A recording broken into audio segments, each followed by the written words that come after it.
2014 को जब हम 2 लोकसभा के चुनाव जीत करके आए थे, बाबुल सुप्रियो और सुरजीत सिंह SS अहलुवालिया जी, 2 सीट्स, और हमें 18% वोट मिले थे उस समय 2014 में।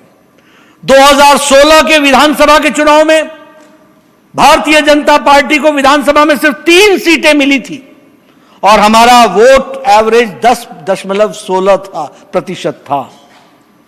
और अगर हम 2019 को याद करें तो हमारे को 40.25% वोट मिला और 42 में से 18 सीटें भारतीय जनता पार्टी के पक्ष में गईं और लगभग हमको 2,30,00,000 वोट आए थे। और जब हम विधानसभा के चुनाव की बात करें तो हमारा वोट प्रतिशत 38.1% रहा और 2,27,00,000 वोट भारतीय जनता पार्टी को आए और 3 से छलांग लगाकर हम 77 पर जाकर के पहुंचे। 77 सीट्स भारतीय जनता पार्टी ने जीती। इसको हमको ध्यान में रखना चाहिए। एक लंबी छलांग भारतीय जनता पार्टी ने लगाई है। और तो और कोई मैदान में नहीं रह गया। सामने टीएमसी और लड़ने वाली भारतीय जनता पार्टी। 3 दशक तक रहने वाली सीपीएम समाप्त हो गई। 2.5 दशक तक रहने वाली कांग्रेस पार्टी समाप्त हो गई और सिर्फ भारतीय जनता पार्टी ही विपक्ष के रूप में बनकर के आई है। मैं मानता हूं कि यह लड़ाई लंबी है, लेकिन अगर इतने छोटे काल में इतनी लंबी लड़ाई हमने लड़ी है तो अगले 5 साल में मुझे पूरा विश्वास है कि भारतीय जनता पार्टी इस लड़ाई को लड़ने में एक लंबी छलांग लगा करके अगली बार यह सरकार में बैठी हुई पार्टी बनेगी। इस बात को हमको ध्यान में रखना चाहिए। और फिर मैं कह रहा हूं, कहने के लिए नहीं कह रहा हूं, यह अतिशयोक्ति नहीं है, इसको हम पूरा करेंगे। मित्रों, हम सब जानते हैं कि टीएमसी ने ना अपनी विजय मनाई और विजय मनाने से पहले ही विध्वंस की राजनीति शुरू कर दी। जिस तरीके से उन्होंने पॉलिटिकल वायलेंस किया वो हम सबको मालूम है। चुनाव केरला में भी हुए थे, चुनाव पुडुचेरी में भी हुए, चुनाव तमिलनाडु में भी हुए, चुनाव आपके प्रदेश के पड़ोस में असम में भी हुए। कहीं भी चुनाव के बाद वायलेंस नहीं हुआ। क्यों? क्योंकि वहां टीएमसी नहीं थी। लेकिन जहां टीएमसी थी वहां चुनाव में वायलेंस हुआ और आप सबको मालूम है। मैं आपके सामने कुछ आंकड़े रखना चाहता हूं।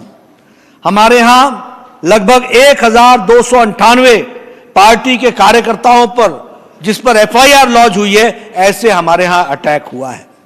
लगभग 1,399 प्रॉपर्टीज को डिस्ट्रॉय किया गया है, उनकी संपत्तियां उजाड़ी गई हैं।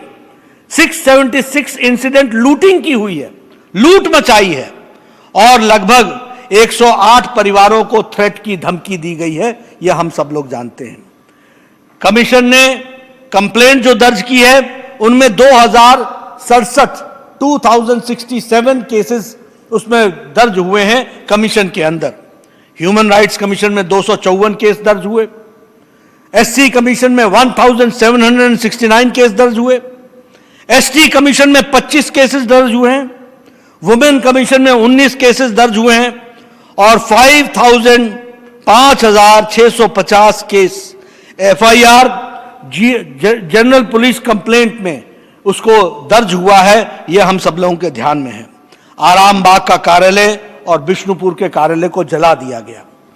यह सब वायलेंस तब हुआ जब पश्चिम बंगाल में एक महिला मुख्यमंत्री रही है और सबसे ज्यादा अत्याचार महिलाओं पर हुआ है। इस बात को हमको समझना चाहिए और इसको उजागर करना चाहिए कि एक महिला मुख्यमंत्री होने के नाते अगर पश्चिम बंगाल में महिलाएं सुरक्षित नहीं हैं, if the women are not safe, which type of Raj we are going to give to the Pashchim Bengal, to West Bengal by TMC government, that we have to understand. आज ही हमारे पोस्ट वायलेंस प्रोब पर जो fact finding committee ministry of home affairs के तरफ से गई थी, जिसके कमेटी के सदस्य जस्टिस प्रमोद कोहली जो सिक्किम के हाई कोर्ट के चीफ जस्टिस रहे हैं, आनंद बोस जो केरला के फॉर्मर चीफ सेक्रेटरी रहे हैं, मदन गोपाल जो farmer additional secretary of Karnataka रहे हैं, निसार चंद अहमद जो फॉर्मर प्रेसिडेंट ऑफ आईसीएसआई रहे हैं, और निर्मल कौर, फॉर्मर डीजीपी झारखंड, इनकी समिति high powered committee for post violence probe, इसकी फैक्ट फाइंडिंग कमिटी के लिए जो रिपोर्ट आई है वो आज ही उसको गृह राज्य मंत्री के सामने रखा गया है। जो जानकारियां मुझे मीडिया से मिल रही हैं वो जानकारियां ये बताती हैं कि इस फैक्ट फाइंडिंग कमिटी ने ये पाया है कि violence under the well planned conspiracy in Bengal, यानी वायलेंस जो हुआ है वो वेल प्लान्ड कॉन्स्पिरेसी के तहत हुआ है।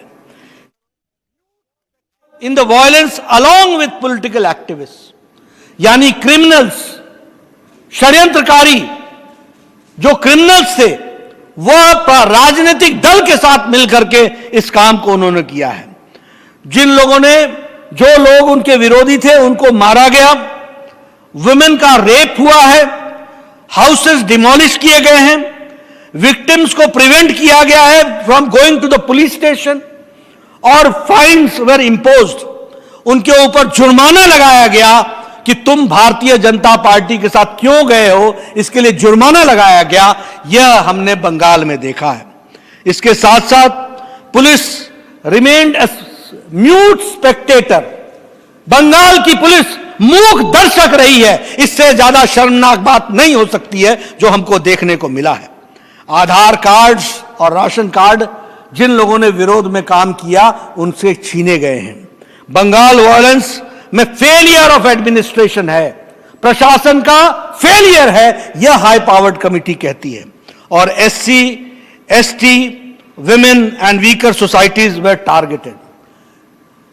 हमारे दलित भाई, हमारे ट्राइबल भाई, हमारे कमजोर सेक्शन के सोसाइटी, हमारे कमजोर वर्ग के लोग, और साथ में हमारे जो महिलाएं थी उनको इसमें टारगेट किया गया है। यह बात भी हमको समझनी चाहिए।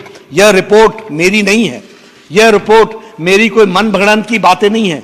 यह रिपोर्ट हाई पावर्ड कमिटी जो प्रोब करने गई थी उसने आज ही गृह राज्य मंत्री को यह सौंपी है, मिनिस्ट्री ऑफ होम अफेयर्स को। यह हमको ध्यान में रखना चाहिए। मित्रों, हम लोगों को अकेले लड़ने की आदत है। मैं इस समय यह नहीं पूछने वाला हूं कि कहां चले गए सारे देश के विरोधी दल। अगर कोई घटना बीजेपी शासित राज्य में हो जाती है तो तूफान खड़ा कर देते हैं, सारे एक दल एक आवाज से लग जाते हैं। कहां है वो so called human right activist? मुझे उनसे कोई आशा नहीं है, लेकिन ये pseudo human activist, human rights activist, इनको भी बेनकाब करना हमारी जिम्मेवारी और हम करके रहेंगे, ये हम बताना चाहते हैं। कहां चले गए वो दलित के खिलाफ लड़ने वाले लोग? वो कहां चली गई वो राजनीतिक दल जो विमेन और दलित के बारे में लड़ाई लड़ने के लिए अग्रसर रहते हैं?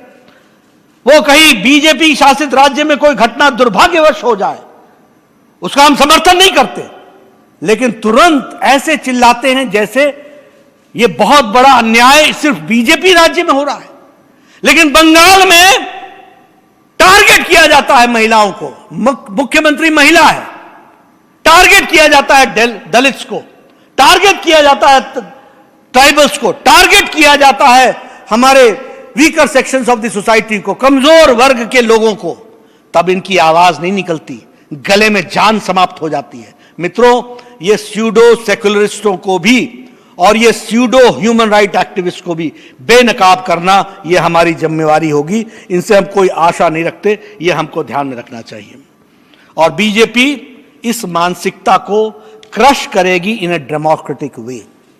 मैं आज सुबह सुबह पार्लियामेंट के वक्तव्य को पढ़ रहा था और मुझे उसमें पढ़ने को मिला कि शायद ये 51-52 की बात थी